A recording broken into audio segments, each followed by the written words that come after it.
Welcome back, everybody. Bruce Porter joins us now for this week's Dollars and Cents segment. Thanks for coming in. Nice to see you. Good to be here. All right, we have a good question for today. A question that it's going to take a little while to figure this one out.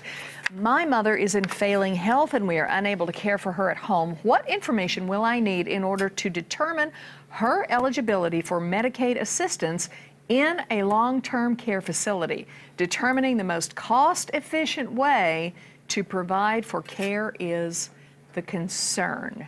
So it says that she's right there. She's in failing health now. Yep. Maybe should have started in trying to figure this one out a little earlier, but probably, all but is not lost. It's not unusual. We get this question all the time. Will and I get this question all the time. Well, worship, because right. people, they procrastinate.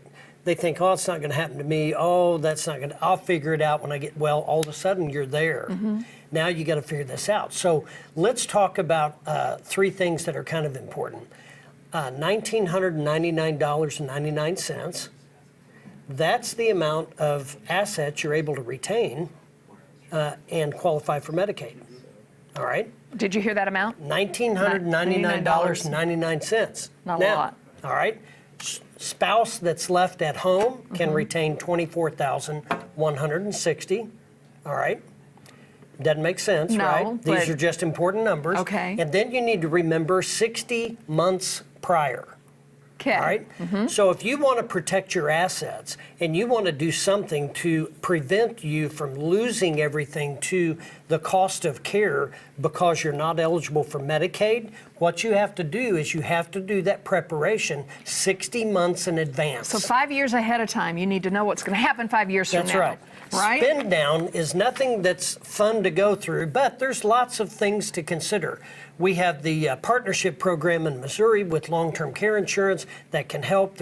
We can go into significant detail about this entire process of planning, but let's hit some highlights. If we don't get through it, we'll follow up next week with a continued show. Okay. So now, what we need to determine is which assets are countable and which assets are exempt or excluded from the calculation. Okay, what's countable? So countable assets are anything that is cash or cash equivalent that can be converted to cash easily, in a timely manner, all right? So cash, investments, income-producing assets, or hard assets that can or will need to be sold. A boat, a motor, a trailer, an ATV, equipment, livestock, yada, yada, yada. We could go on and on.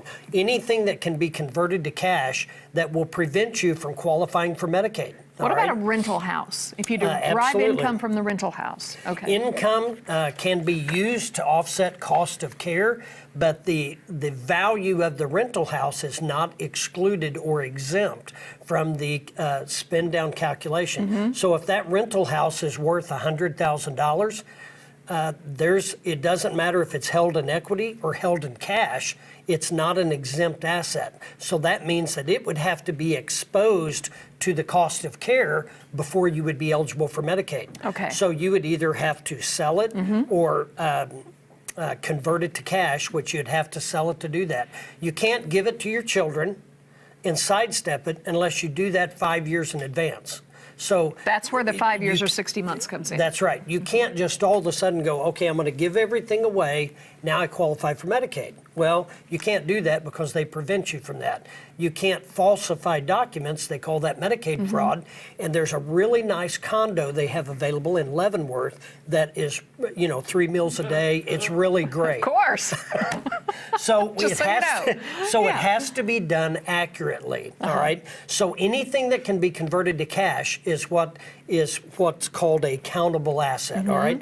Now, what's exempt? What do they allow you to retain and not have exposure to get rid of it before you're eligible? Your home. The house that you currently live in. Your That's primary different. residence is an exempt asset up to a value of $500,000 in equity. So you can have a $500,000 home and you don't worry, you don't have to sell it to qualify. What if it's more? You're up to, the rule is you can have $500,000 in equity. So if you've got a $2 million home, then you're not going to have complete exemption on that asset. Right. All right. Okay. And it gets complicated when those issues come up. Sure. The vehicle, they allow you to keep a vehicle, but they also allow the person that's going into the care facility to own a vehicle. Oh. So yes, your 93-year-old grandmother can own a brand new Ford F-150 that she lets you drive. I see. And if you TOD that Handy. asset at death, you get to retain that asset. TOD, transfer on death. That's right.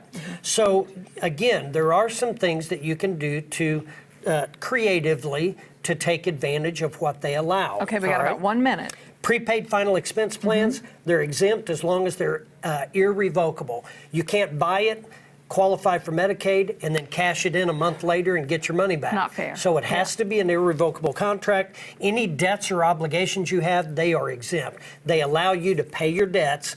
You know, if you owe money, you can get rid of that. Now you snap that picture, and then that'll determine whether you're eligible or not. So here's the bottom line. Don't try to do this on your own. The very first meeting you have with a care facility is very important.